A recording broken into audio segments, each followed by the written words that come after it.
క్రీస్తునందున ప్రియులకు ప్రేమతో వందనాలు తెలియజేస్తున్నాను. మే నెల 1వ తేదీ 2024. ఈరోజు దేవుడు మనకు చేస్తున్న వాగ్దానం ఏమిటనగా కీర్తనల గ్రంథము 121వ కీర్తన 6వ చరణం. పగలు ఎండ దెబ్బైనను నీకు తగులదు, రాత్రి వెన్నెల దెబ్బైనను నీకు తగులదు. ఆమెన్. నా ప్రియమైన సహోదరి సహోదరులారా, ఈ ఎండ దెబ్బ ఎలా ఉంటుందో మనలో చాలా మందికి తెలుసు. ప్రస్తుతమైతే భయంకరమైనటువంటి వేడి, భయంకరమైనటువంటి ఎండ, ఇంటి నుండి కాలు బయటికి పెట్టాలంటే భయపడుతున్నటువంటి భయంకరమైన పరిస్థితులు. అవును ప్రియులారా, ఇప్పటికే ఎంతో మంది ఎండ దెబ్బ తగలటం వల్ల అనారోగ్యానికి గురైన వారు, హార్ట్అటాక్ వచ్చి చనిపోయిన వారు కూడా ఎంతో మంది ఉన్నారు. అవును ప్రియులారా, భయంకరమైనటువంటి ఎండ మనుషులను పీడిస్తుంది. అయితే ప్రభు అంటున్నాడు, పగలు ఎండ దెబ్బైనను నీకు తగులదు, రాత్రి వెన్నెల దెబ్బైనను నీకు తగులదు అని. ప్రియులారా, వెన్నెల అంటే మనకు చాలా ఇష్టం. ఎంత ప్రశాంతంగా ఉంటుందో కదా, మనసు నెమ్మదిగా ఉంటుంది. ఆ వెన్నెల దెబ్బ కూడా తగలకుండా చూస్తానంటున్నాడు.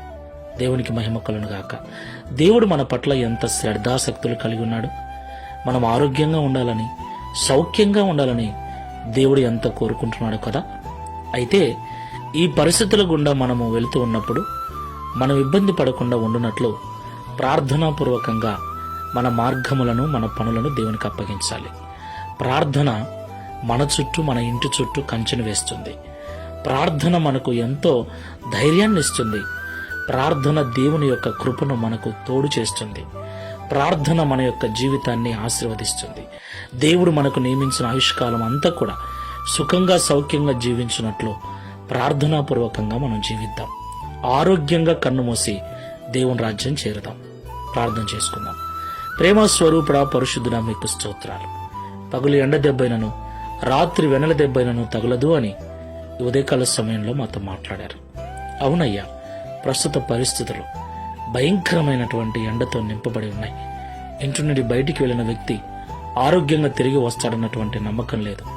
ఎంతో మంది దారిలోనే కుప్పకూలిపోతున్నారు, ఉన్నట్లుండి పడిపోతున్నారు, ఉన్నట్లుండి హార్ట్అటాక్ వచ్చి చనిపోతున్నారు. వయసుతో నిమిత్తం లేకుండా చిన్న పెద్ద అందరూ కూడా ఈ ఎండబారిన పడుతున్నారు. అయితే ప్రార్థనాపూర్వకంగా మేము ఉన్నట్లయితే మా చుట్టూ నీ కంచెను వేసి మా ఆయుష్కాలం అంతయు మీరు కాపాడుతారని మాతో మాట్లాడారు. ఈ ప్రార్థనలో ఏకీభవిస్తున్న వారిలో ఎవరైనా ఇప్పటికే ఎండబారిన పడి ఇబ్బంది పడుతుంటే విడిపించి స్వస్థపరచండి. మేమందరం కూడా ప్రార్థనాపూర్వకంగా ప్రతి దినాన్ని ప్రారంభించుటకు, ప్రతి దినాన్ని ముగించుటకు సహాయం చేయమని, తద్వారా ఈ దిన వాగ్దానమును మా అందరి జీవితంలో నెరవేర్చి మీ నామమును మహిమపరుచుకునమని యేసు నామములో ప్రార్థిస్తున్నాము తండ్రి. Amen. Praise the Lord. God bless you.